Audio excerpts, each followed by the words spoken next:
Hi everyone, this is Andrew. Thank you for watching, thank you for listening. This is of course Thursday, May 29, 2014, another beautiful day here in the sunny side of Western Massachusetts. Now, what the topic of this show is, or at least this video, is Bilderberg, and that is essentially something a lot of people are talking about. The elite are meeting over at Copenhagen, over in Copenhagen in Denmark. And basically, I'm here on this website, metro.com.uk, where it's given me a complete attendance list of certain individuals that are attending or who have pledged to attend. And one of the things that I've noticed is, and they actually, by the way, they break it down by country so you know what to look for when you're looking for certain individuals. And for example, David Petraeus would be listed under United States. And of course you have Henry Kissinger and a few other interesting folks. I believe, what's his name? Timothy Geithner, I believe, is part of this list as well as Eric Schmidt and many other fine gentlemen. And of course I'm being somewhat sarcastic by saying that, but one of the things that I really notice is that, and of course if I'm looking away from the camera, I'm actually looking at the screen, just in case if you haven't noticed. What I notice is Russia. No one from Russia is attending this year's Bilderberg meeting. So the question that I'm going to pose to you today is Russia at war with Bilderberg, or are the Bilderberg group at war with Russia? Now, we understand what's going on with Russia, Ukraine, the United States. The United States have fomented a civil war in Ukraine via the CIA. Essentially doing what they've been doing, or the United States have been doing for the past 4 or 5 years, probably much longer than that.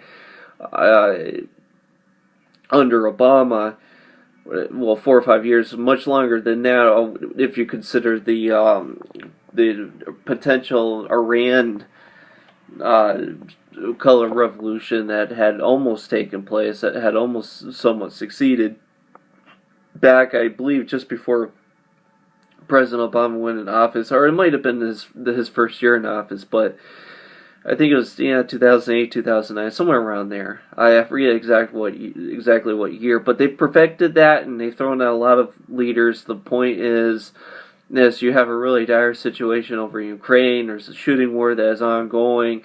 The United States wants Eastern Ukraine because of all the industry that's out there.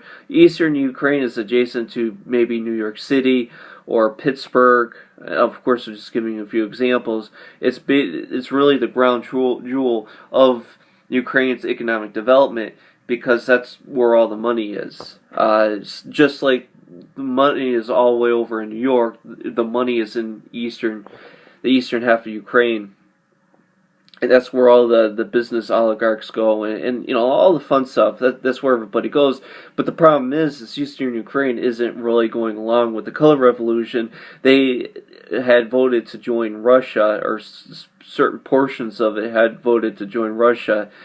As a response to that, the United States, through their proxies, the folks who now control western and central portion of Ukraine, are shelling and bombing all over eastern Ukraine as a way to try to take eastern Ukraine by force. Of course, we know what happened with Crimea and so on and so forth. But basically, Russia has been standing strong. They have been refusing to let the United States dictate to them about, or at least dictate to the Ukrainians about how they should live their life. And what has happened as a result of that? Well, I'm looking at the attendance list here for Bilderberg, and I do not see Russia listed here anywhere. So it doesn't appear as though there are Russian attendees in Bilderberg. So is Bilderberg at war with Russia, or is Russia at war with Bilderberg? Because of course, a huge portion of Bilderberg is made up of the international monetary thugs, like Christine Lagarde.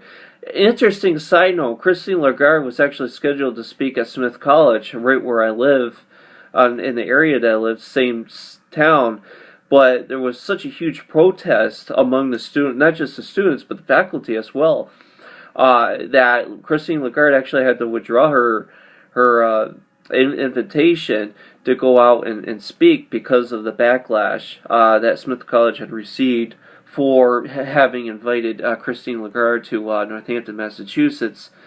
Let me go ahead and see. Let's see what are some of the notables here. Christine Lagarde, Manager Director, International Monetary Fund. Andrew Fogh Rasmussen, Secretary General NATO. So, of course, all the military elite are here. You have the business elite, major CEOs, Eric Schmidt, as I've mentioned earlier. Let's see, what's China sending? Who's China sending? Wang Yiping, Professor of Economics, National School of Development, Peking University, and Liu He, Minister, Office of the Central Leading Group on Financial and Economic Affairs. So you have all the financial gurus over in China going to the Bilderberg meeting, but I'm not seeing any Russian oligarchs. I'm not seeing any big-name Russian individuals who are attending. So just thought I'd point that out. Of course, quite frankly, Bilderberg is a huge conspiracy. We all know that. We all know major decisions are made in Bilderberg, and it just so happens before President Obama was elected into office, he and Hillary Clinton both had attended Bilderberg, and quite coincidentally, now that race is over, Obama is president. Just about 6 months after the Bilderberg meeting back in 2008. I mean, what a coincidence, right? What a coincidence. Very interesting stuff.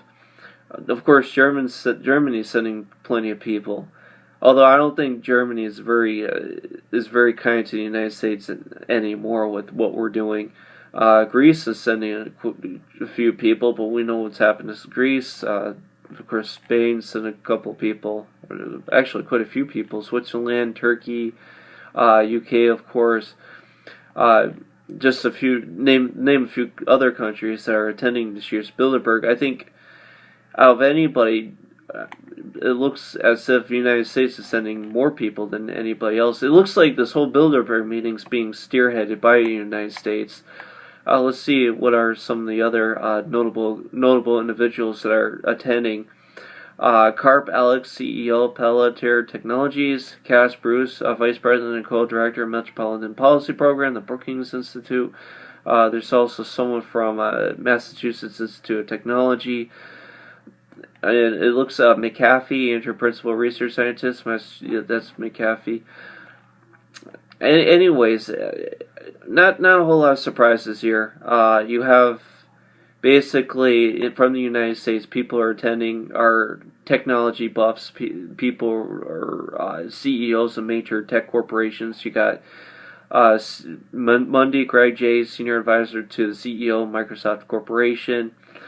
So you have big corporate bigwigs, particularly in the technology field. You also have some financial bigwigs, and you have, of course, plenty of military bigwigs, this being the United States. Robert B. Zoellick, Chairman, Board of International Advisors, the Goldman Sachs Group, all the good people. Of course, thank you for watching. Thank you for listening. This, of course, is a report on Bilderberg. I'm particularly not a huge fan of Bilderberg.